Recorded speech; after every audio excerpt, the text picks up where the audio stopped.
చెన్నైలో థియేటర్స్ ఇవ్వట్లేదు తెలుగు సినిమాలకి అనేది ఉంది. బట్ ఇక్కడ చూస్తే మనకి ఏ మూవీ అయినా కూడా థియేటర్స్ ఓపెన్గానే ఇస్తారు. ఆ స్టార్కున్న ఫ్యాన్ ఫాలోయింగ్ కావచ్చు, దేన్ని ఒకదాన్ని బేస్ చేసుకుని. దీనికి ఏం చెప్తారు? కొంతమంది అక్కడ మనకి మన మూవీస్కి థియేటర్స్ రావట్లేదు అనేది ఒక నెగిటివ్ టాక్ కూడా ఉంది. ఎందుకంటే దివాళీకి మనకి ఇక్కడ చాలా మూవీస్ వస్తున్నాయి.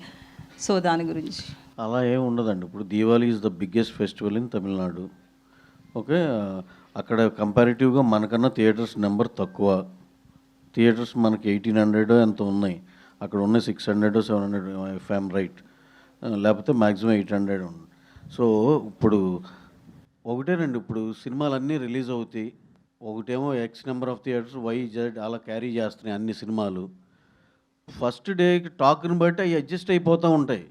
You give the best content, పెద్ద హిట్ కంటెంట్ ఇవ్వు, తీసుకెళ్ళు. అంతేగాని ఊరికి థియేటర్లు రావట్లేదు అవన్నీ, that is not like that. అంటే ఇప్పుడు మనకు ఒక రూల్ ఉంది, పొంగల్ టైంలో ఓకే వీ హ్యావ్ సమ్ ఇది అట్లా.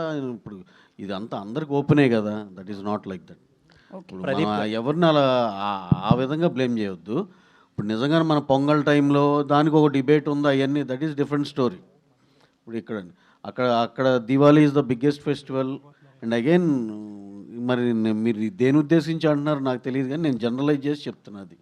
ఓకే, దాంట్లో ఏ సినిమా బాగుంటే ఆ సినిమా షోలు మ్యాక్సిమం వచ్చేస్తాయి. అది అసలు ఎవరికి వరి అవ్వాల్సింది లేదు, ఎవరు కంగారు పడాల్సిన అవసరమే లేదు.